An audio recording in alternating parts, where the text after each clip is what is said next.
Welcome to my channel, the Three of Amin, a place where ancient Igbo wisdom meets modern science and spirituality. Today, I will tell you a story, my own story, a journey that began with Marxism and ended with Mysticism, a story that moved from revolution to revelation. For more than 3 decades, I have studied the Bible. I have studied the Hermetic principles. I have studied the law of attraction. I have studied the Kabbalah, the teachings. I have read the books and the teachings of Neville Goddard. I have read the books and the teachings of Dr. Dispenza. I have studied pharmaceutical sciences. I have studied biology. I have studied physics. I have studied neuroscience. These studies and many other ones I've had shown me one simple but eternal truth. The truth is that I just found out that God is not outside us. God is not outside me. God is everywhere. God is in everything. God is everything is God. A young Marxist in Nsukka. Let me take you back to 1987 at the University of Nigeria in Nsukka. I was a young pharmacy student, burning with passion for justice and equality. I read Karl Marx, I read Lenin, I read Engels, and I believed religion was the opium of the people.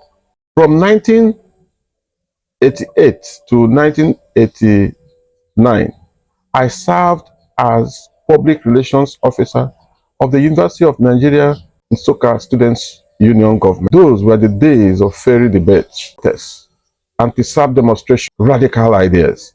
We wanted to change the world. We wanted to change the country. Yes, we wanted to change the country through revolution and not prayers or revelation. I could speak for hours about class struggle and dialectical materialism, but deep down me, something felt incomplete. Because even in the heat of political activism, I sensed a spiritual hunger, a longing no ideology could fill. I asked myself, if man is merely matter, where does the soul come from? What is the meaning of the soul? Why does the soul seek meaning? Why do we dream? Why sometimes we dream and it comes to pass? Those questions continue to stay with me for years. Then my inheritance of the priesthood. I was born into a lineage of priests. My father and grandfather were high priests of the Igbo traditional religion. They were keepers of the sacred oracle of Amadioha, a messenger of God. As a boy, I watched them pour libations, speak to the ancestors, speak to the angels of God, speak to God, and I watched them attend to the spiritual needs of the majority of the members of our community. Even when I embraced Marxism, I realized that the rituals I saw my parents did left a big imprint in my mind. They taught me that the visible and invisible coexist and that nature itself is divine. I kept battling with that. So when I began to read spiritual books later in life, I realized that what the ancients, what my parents, what my ancestors practiced under the sacred tree, the mystics described in symbolic language. My ancestors were not, I discovered that my ancestors were not idolaters. They were scientists of spirit. If you come into the altar of Amadioha, you see that what is there is similar to what is in the Christian altar, the temple. So towards my turning toward the Christian faith, after years of intellectual warfare, I felt drawn to study the Bible deeper. After criticizing the Bible, after criticizing religion, I felt drawn to study the Bible deeper. In 2010, I attended a Bible school and was ordained as a pastor. That year marked a turning point from dialectical materialism to divine materialization. I now started understanding that there is some meaning to religion. Preaching the gospel humbled me. It made me see that faith is not ignorance. It is inner knowing. I made deliberate efforts to accept the numerous inconsistencies of studying the Bible as a historical document. It was difficult for me to agree deep down that God is capable of loving people and hating the other. That God is capable of ordering the killing of men and women of one people and leaving the other became difficult. Additionally, I also noticed that the more I prayed to an outside God, the more I felt limited. I saw that something was missing, a bridge between science and spirit, between reason and revelation. I continued my search. That search led me beyond the pulpit and led me into the mystical heart of the Bible itself. The Bible, and I started seeing the Bible as a map of consciousness. When I began to read and study the Bible, not just as history, but as symbol, everything changed. Genesis became a story of creation within consciousness. Moses became the awakening of intuition, the awakening of awareness. Moses became it, the symbolism of Moses. Pharaoh became the ego, the symbolism of ego, stubborn ego. That's what Pharaoh became. And the words of Jesus, the kingdom of God is within you, became the key to unlock this symbolism. The Bible was no longer an external command. It was a message to my mind. It was a message to help me understand the workings of my mind, the faculties of my mind. It was an inner technology. In that moment, Karl Marx gave way to Moses, not as man, but as the mind. The revolution I once sought outside me now began inside me, in my mind. I became aware of the changes that is happening in my mind and in my life. I became aware. I continued the Hermetic light. The Hermetic principle connected the dots for me. The Hermetic people said, as above, so below, as within, so without. I realized that consciousness mirrors creation. The principle of mentalism in the Hermetic principle declared that all is mind. To me, that sounded like what is in the Bible. In John chapter 1, verse 1, in the beginning was the Word. The Hermetic text taught me that the universe is an expression of a single divine intelligence. Just as Igbo wisdom says, God is the power of all in all things. So Hermeticism, I discovered that Hermeticism, Igbo cosmology, and Christianity were speaking the same language. The only difference is they have different accents. I continued to study, and I stumbled to the books and teachings of Neville Goddard, The Power and the Power of Imagination. Neville Goddard, in his teaching, baffled me. He said, imagination creates reality. To me, the Marxist, it sounded idealistic. But I remember that every revolution started in the imagination of a man.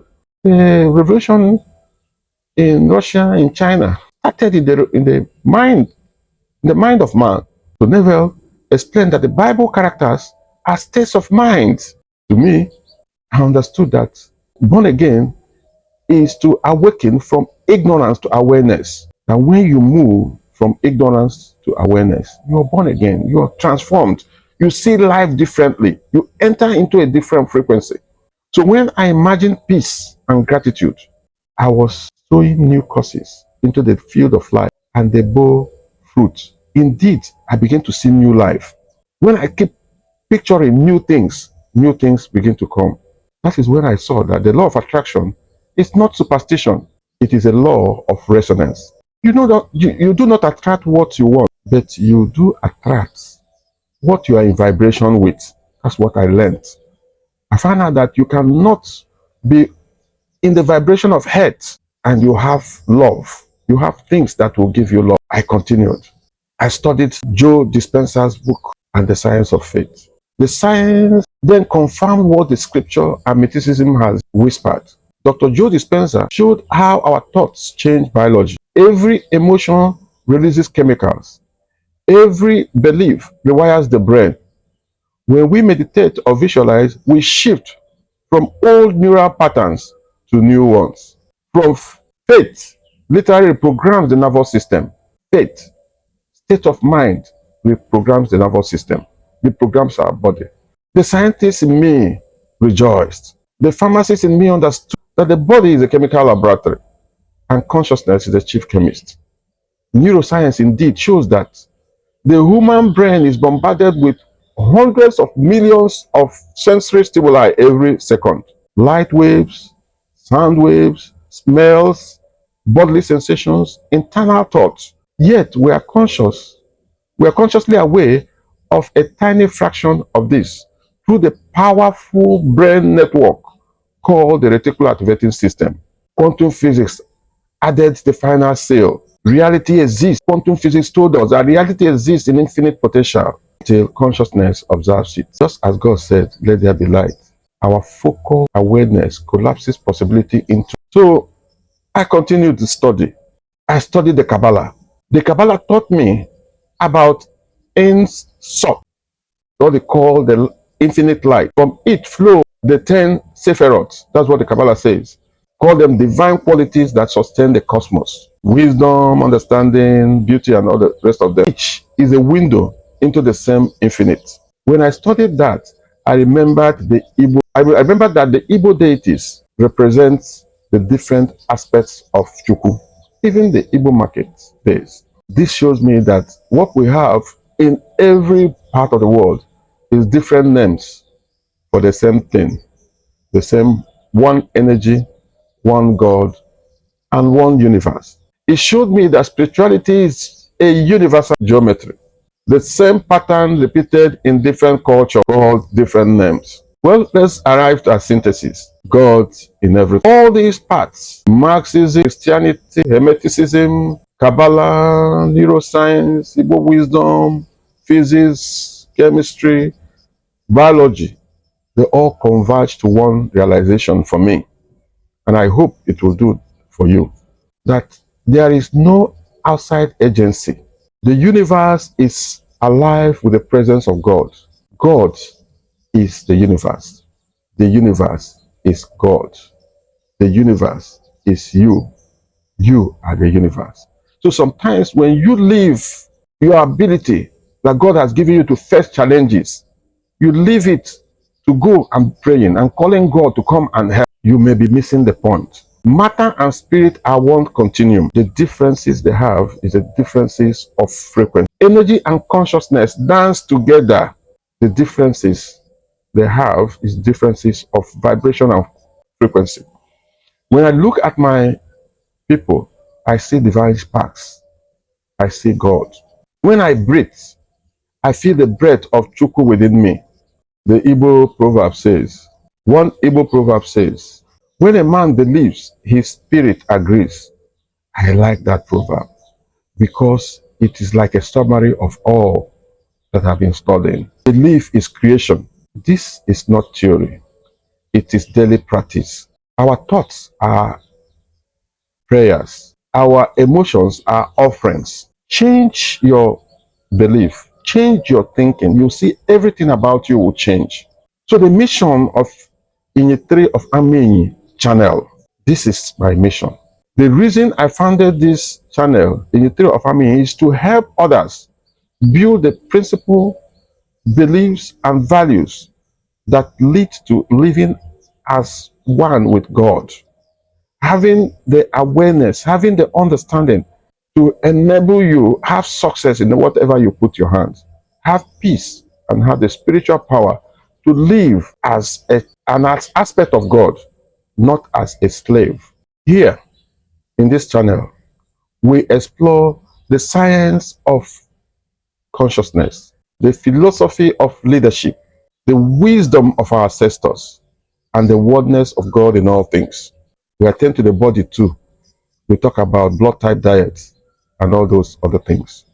My message is simple. Know it that you are not separate from God.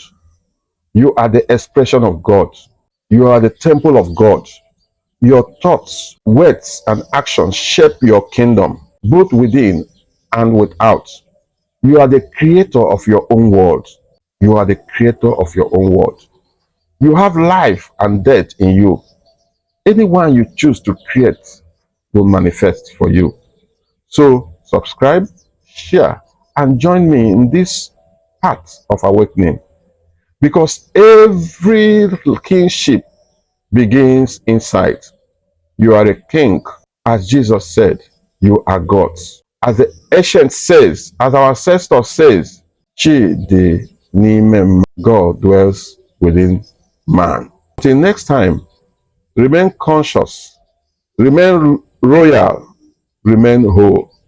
May your Chi shine brighter every day.